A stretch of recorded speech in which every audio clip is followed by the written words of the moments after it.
toujours bandeko nyonso balanda biso partout na monde entier en République démocratique du Congo ba nyonso basepelaka na mwana na bino ndeko na bino abeshole pour les informations toujours na cadre ya face aux caméras na sangwa Congo biso le toye actualité zaka moko n'oubliez pas mais yambo ete to comme en actualité au minute on a ko yebisa bino fete bo yebisa nga bo biki abeshole lobaki na poko kozonga donc epesinga kanda malobo bo benga kinga wana abeshole lobaki kozonga. Quelques individus basent réseau non l'invitation est allée mal écrite voilà tout cela la date différente du jour qu'on se présentait tout consort maintenant nazo bisabino bana mikili bana Congo Kinshasa bato ba benga ba congolais eza ko yinda ko saranate minute vraiment nazo bisayo que deuxième invitation est kotaka déjà oyo 13h ya lelo ozomona siko toza ernini tozali déjà 9h donc na 9h tozali awa eza déjà ko yinda na 4e mairie na parquet général ya Matete parce que le procureur général près de la cour d'appel ya Matete a bongisi nani deuxième invitation kotaki depuis hier depuis le lundi le soir to pemisier mardi lelo o invitation il faut à répondre na 4e mairie o ezali na siège ya parquet général ya Matete ya président ya cour ya près à cour ya Matete merci beaucoup congolais comprenez rer ndenge linge salema mais pona koloba nini pona ko yebisa bino ke batu baza déjà wana deuxième invitation na yebisa bino première invitation na yebisa bino ke de première invitation ndenge coach muto aye akokangama to le kai na sangwa Congo merci na bato ba cheki ba commentaire malamu parce que to porter bango na motema pona yebisa bango ke nous biso to ko trahir te biso to abananda maintenant deuxième invitation coach na lolenge oyo vraiment invitation esengelaka baté ko déposer un service à courrier à présidence accusé de réception ezali donc lelo na 13h juste parquet ko zala ko yinda mais problème ezande ya kozonga te kande na tsabino donc via ye libela via ye na ye akeluka Thierry Henry soki na prison akeluka directeur général ya office Teru na directeur général ya Raubang po bana kanda na ye bango nde batangi ba kombo na ye et nazomona ba mingongo monsieur ezo tombo makolo ba ete diabolisation motema mabe parce qu'il sera candidat en 2023 bon nazoyeba te qu'est-ce qui se passe donc nul n'est au-dessus de la loi oyibi yoyo abana mais c'est le procureur akangio oyibi mikate abana mais c'est le procureur akangio ndé lelo pour la première fois na monde un directeur du cabinet du chef de l'État azala invité na tribunal mais ngana ko yebisa bino boy il n'y a pas une grande différence entre l'invitation et la convocation si la justice qui vous interpelle justice ça na ba terme au salé ma terme mususu do bengango terme ya ko honorer mu albi on vous invite mais n'a rien de grande différence avec la convocation donc tout comme la justice peut vous convoquer au yena justice aux zongi na yo la justice peut vous inviter au yena justice aux zongité c'est clair donc bozana bino kimia ko battre la pona ko yebisa peuple congolais partout dans le monde qu'il y avait une grande diabolisation contre Félix Tshisekedi. Bana kasumbalé ça, merci na Art Bossali. Nde dossier mususu to kolandela nde yango wana. Ba arme, ba tenue militaire et outil libanda mboka. Merci. Tant on a koyebisa bino que pouvoir à Félix Tshisekedi ce n'est pas le chef d'état-major général des forces armées congolaises. Ce n'est pas l'inspecteur général de la police. Ce n'est pas le directeur général de l'ANR. Pouvoir à Félix Tshisekedi ce n'est pas le Sénat, ce n'est pas l'Assemblée nationale.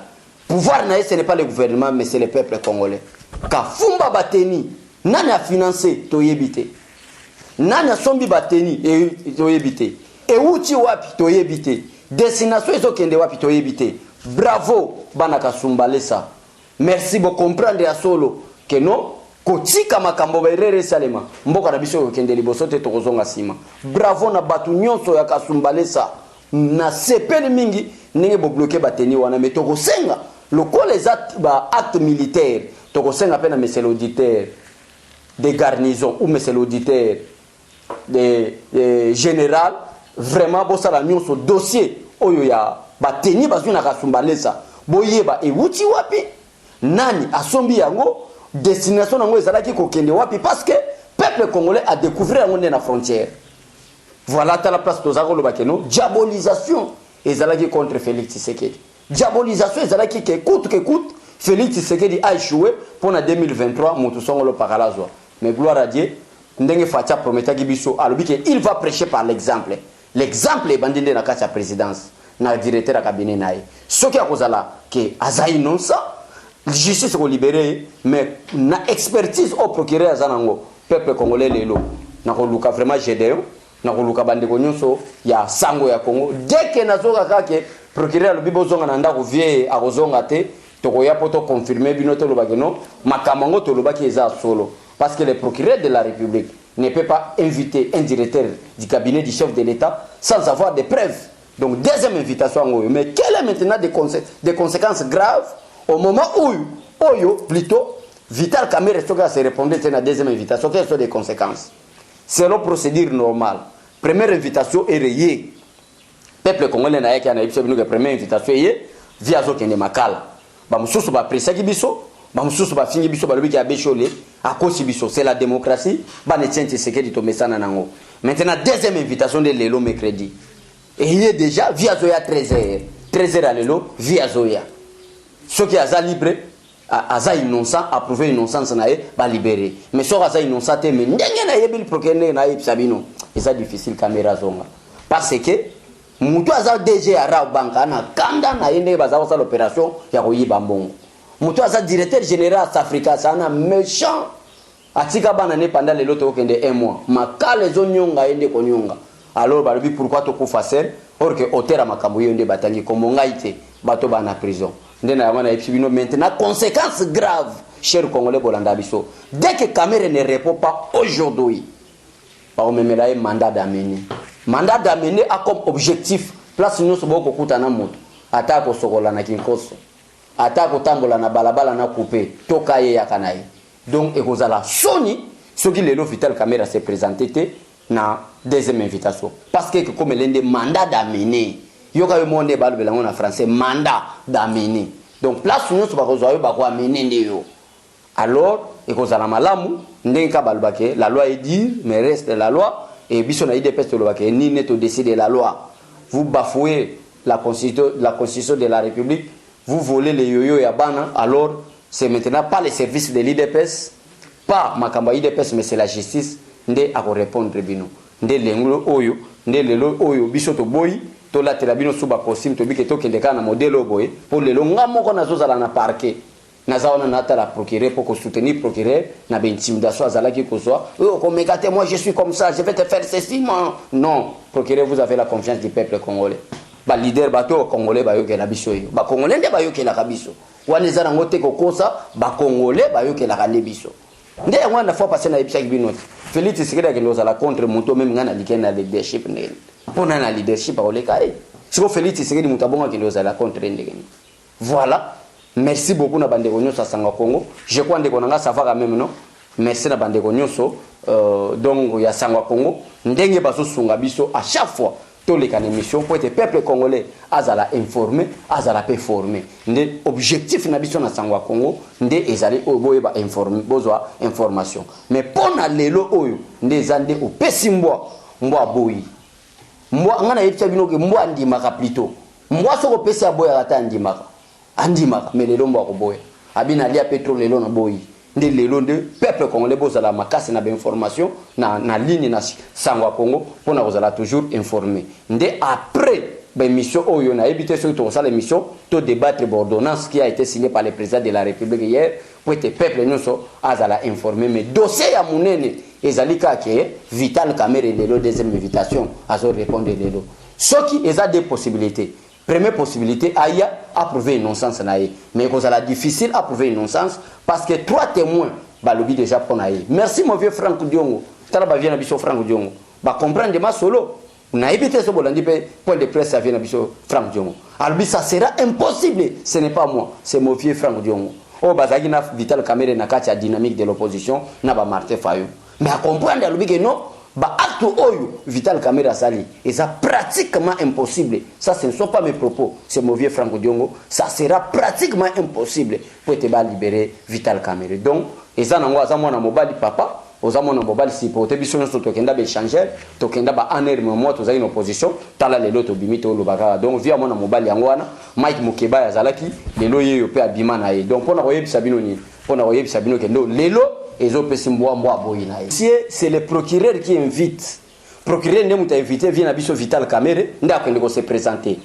ba rimero nyonso bozoka basolo bako kombo ya Christian Tshisekedi pezalaki baliaki mbongo ensemble na ba camere c'est à camere parce que c'est à camere maintenant mutu po aza auteur ya makambo nyonso esalemi eza le directeur général ya Raubang, le directeur général ya Safricas, le directeur général de l'office des routes parce que le directeur général de l'OVD a été aussi invité mais par rapport ya kosamba na ba argument na ba preuve il a été acquitté. Justice c'est même qui en a présenté mais les trois généraux là directeurs généraux là batika laki bazana makala tango bakangi bako batangi komba kamera si kamera voit que mbongo iza solo ke ya yibaki afonga mande na justice alors que oui na yibaki na leki nga mokote na pesa ki Christian Tshisekedi à ce moment là justice ni le net au-dessus de la loi bako bengisa donc jusqu'à présent on se zolobama na Christian Tshisekedi ça ngo ba rimer tous de la justice ça la musala parce que ba kombo bato batangi na conduit parquet.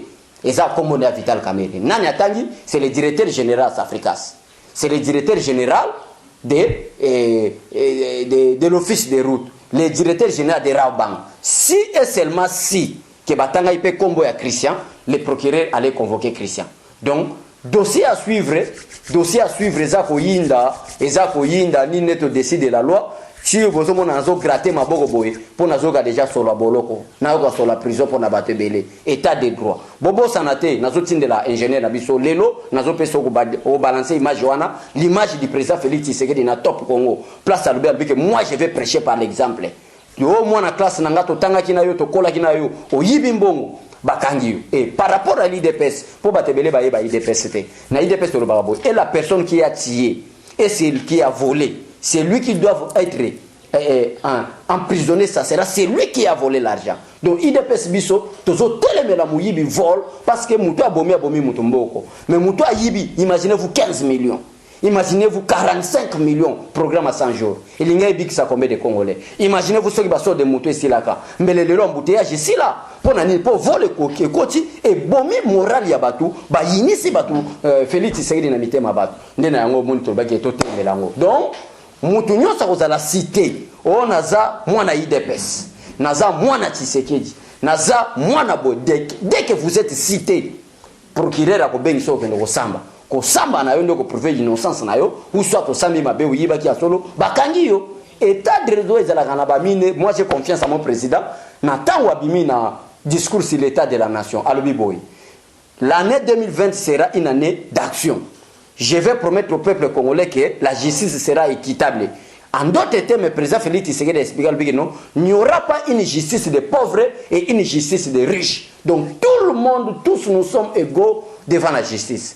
L'avenir nous donnera raison. Et pour nous chiter, nous avons le peuple congolais partout dans le monde de Keboza. Ben information qui va na RFI. Félix Tshisekedi azana nsele kimisi mwana na en hôpital ya suya na avion médical pour ba kende soigner na coronavirus. Je mets toute personne en garde soki na yebi sosa motazo pimisa biloko wana en tout cas au biso mabe au mona ngana ko yana parquet ba okangisa yo. Donc président de la République se porte à merveille et d'ailleurs hier il a signé des ordonnances au zolo bela pono makamba coronavirus ango pomboke kende liboso. Donc Félix Tshisekedi bengi bongo président de la République se porte très bien, très bien. Azali malamu avant-hier parce que conseil des ministres nancele azali malamu. Donc muto azana ko diaboliser Félix Tshisekedi boy, mais c'est faites attention. Le président de la République est le garant de la nation. C'est la constitution qui protège le président de la République. Barigimo zo boa kaka na ba réseaux sociaux, na ba Facebook, jour na ko découvrir yo. On regrette pour nani obotama congolais. Merci beaucoup partout Boza, au vieux Jean-Luc, merci Nanda. Je vous aime. Nous maman nous moi si ya papa Laurent moi si ya Pembe na ba soutien na bino. Mungala ya solo na beninga lobiki abesholi. Après confinement je vais disposer 1000 drapeaux. OK ndio ça la réimplantation à IDPS na bandu. Mais mungala après on beta tolo lobaki IDPS. Mungala ndio mutazo pesa 1000 drapeaux token de réimplantation ya IDPS na kacha bandundu. Les grands bandundu. Merci maman nanga nounou, que Dieu te bénisse avec ton mari, papa nanga Laurent Kalala Modingai. Donc partout dans le monde papa nanga Nik Mukamba, le Bumbashi en marche, Bosimbama, à bientôt tous en akacha parlement de Bouma Chipicha, vraiment pour notre travail kaka Moussala Nabiso. Botika la malamu, Nzambe apambola bino. Eshima, votre magazine qui bat au rythme de l'actualité. Retrouvez la nouvelle édition. En ce mois de mars consacré mois de la femme en RDC, Eshima Magazine vous fait découvrir un ovni politique. Fifi Masuka, vice-gouverneur de la province du Lualaba, symbole de réussite dans un univers masculin. Mama Africa, lève-toi, le mot d'ordre d'une femme de foi. Découverte. Sélé Alagouli, le gardien du trésor. Mobilisation des recettes. Rigueur naturelle. Les nouvelles argentiques congolais rassurent. Focus. Ministère du budget. Jean Baudouin Maillot imprime sa marque dans l'exécution de la loi des finances.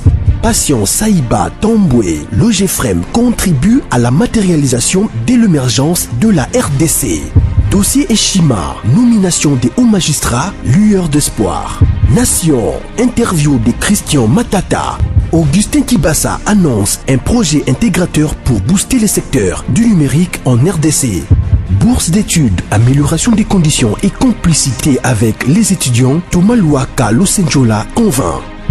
Michel Moulumba Tumpaka, les modèles de réussite et de loyauté pour la jeunesse. Culture, Mwanankazi, un statut familial particulier. Retrouvez l'intégralité du magazine Eshima dans les kiosques. Eshima Magazine, un nouveau standard d'information.